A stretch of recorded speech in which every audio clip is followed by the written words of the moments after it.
கிருஷ்ணகிரியில் வைகுண்ட ஏகாதேசியை முன்னிட்டு நவநீத வேணுகோபால சுவாமி கோவிலில் சொர்க்கவாசல் திறப்பு. மத நல்லிணக்கத்தை உணர்த்தும் வகையில் கோவிலின் முன்பு இந்து பக்தர்களுக்கு ஜூஸ், பிஸ்கெட், தண்ணீர் வழங்கிய இஸ்லாமிய அமைப்பினரால் நெகிழ்ச்சி சம்பவம்.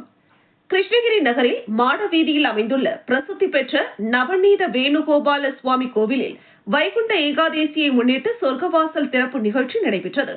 காலை முதலே நவநீத வேணுகோபால சுவாமிக்கு சிறப்பு அபிஷேக ஆராதனைகள் மற்றும் சிறப்பு பூஜைகள் நடைபெற்றன. தொடர்ந்து சிறப்பு அலங்காரத்தில் எழுந்தருளிய நவநீத வேணுகோபால சுவாமி சொர்க்கவாசல் வழியாக எழுந்தருளி பக்தர்களுக்கு அருள் பாலித்தார். அப்போது நீண்ட வரிசையில் நின்று சுவாமி தரிசனம் செய்த பக்தர்கள் அனைவரும் இஸ்லாமியர்கள் வழங்கிய பிரசாதங்களை இன்முகத்துடன் வரவேற்று வாங்கி சென்றனர்.